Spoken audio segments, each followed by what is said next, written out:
Hello, I'm Claudia Romo Edelman, the founder of the World Human Foundation. I started my career of being a marketer for social causes, a global mobilizer, a social entrepreneur for 25 years, working for organizations like UNICEF, the United Nations, the Global Fund to Fight AIDS, tuberculosis, and malaria, the UN Refugee Agency, the World Economic Forum, always doing pretty much the same thing.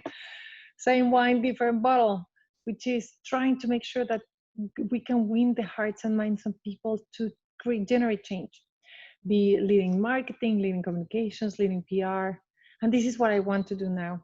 I want to, through the World Human Foundation, I want to lead change so that our community can be unified and can be seen, heard, and valued. I was fortunate to have an experience that marked me as a teenager, that made me realize not only who I was, but also what I wanted to do. I was a teenager in Mexico when there was a series of earthquakes that shook up the city, and I was a volunteer in one of the groups, trying to sweep the streets, trying to find people that were trapped in the different buildings. And it was in that moment where I started feeling that there was someone trapped, but I was not sure. So I started screaming, um, asking for help and crying out, "Stop! Come back!"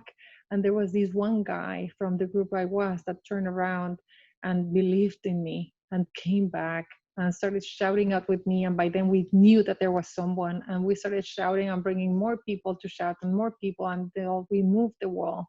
And there she was, a little girl that saw me with those dusty eyelashes.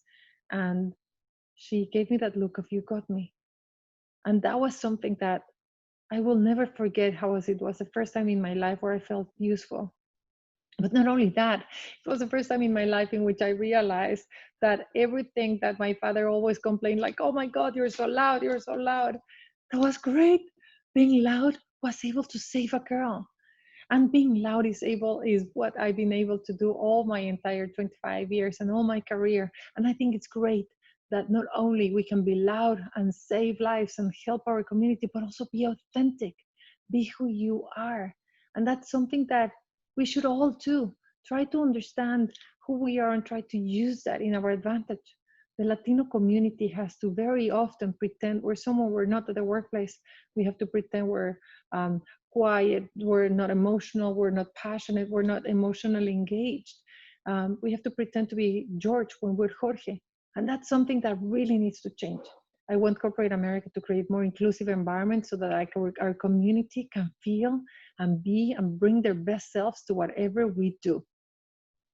The work that we're doing through the World Human Foundation for the Hispanic community, as I mentioned, is to try to unify the community and to change its perception, to be seen, heard, and valued. We bring together Hispanic organizations and allies, corporate America, media, academia, to try to create shared agendas, to try to be singing from the same song sheet. Some of the things that we have been able to do is to bring the leadership together, to try to unify us, to try to have a shared agenda, to try to support each other, hire each other, mentor each other, to be more supportive of each other, and to make sure that we have a plan, a master plan for what we have. One of the things that came up in one exercise we did, trying to understand the priorities of the community, was to take action in one of them. The community said and voted for education being their most important priority, internships, apprenticeships, scholarships, and mentorships. Number two, financial empowerment, access to capital, financial literacy. But the number three, which is the change of perception of the community, owning our own narrative, is the one we're taking action on. We created a campaign, a framework of action, the Hispanic Star, a way, a symbol to unify us all, a framework to engage Hispanics as employees, as consumers, as a community, a way to see us as stars, a platform to showcase our contributions to the country. This is the symbol of the Hispanic Star. It was created understanding that Hispanics were 100% American and 100% Hispanics.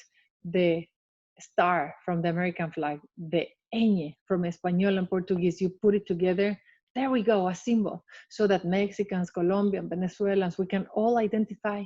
And this can become a global brand that represents Latino empowerment unity, and pride.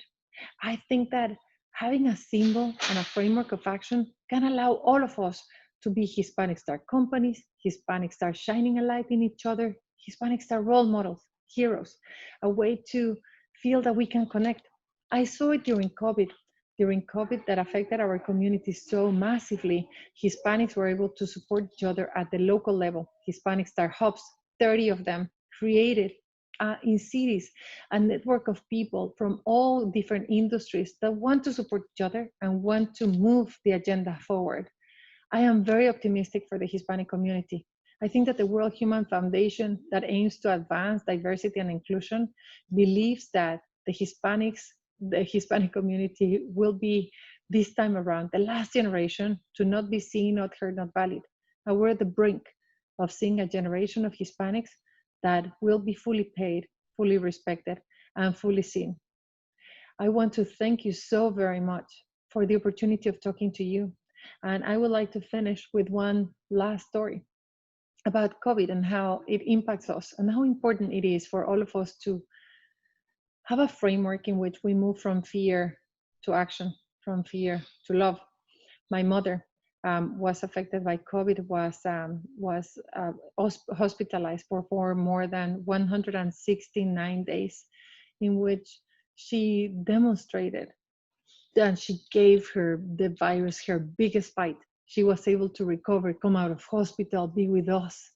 And for me, it was an incredible pleasure to be able to treat her, to care for her, to see her, to recover her, to massage her, to have her in my hands, which is something that COVID doesn't allow many people to do, doesn't allow the beloved ones to hold their parents, their grandparents, the people they love. They take them away, and they gave me that opportunity. My mother passed away a couple of weeks ago, and yet I will have her memory and her image giving me that lesson. Fight, give it a good fight, life. Love what you do. Move from fear to action and from fear to love. And I think that with that framework, everything is possible. Thank you so much for this opportunity.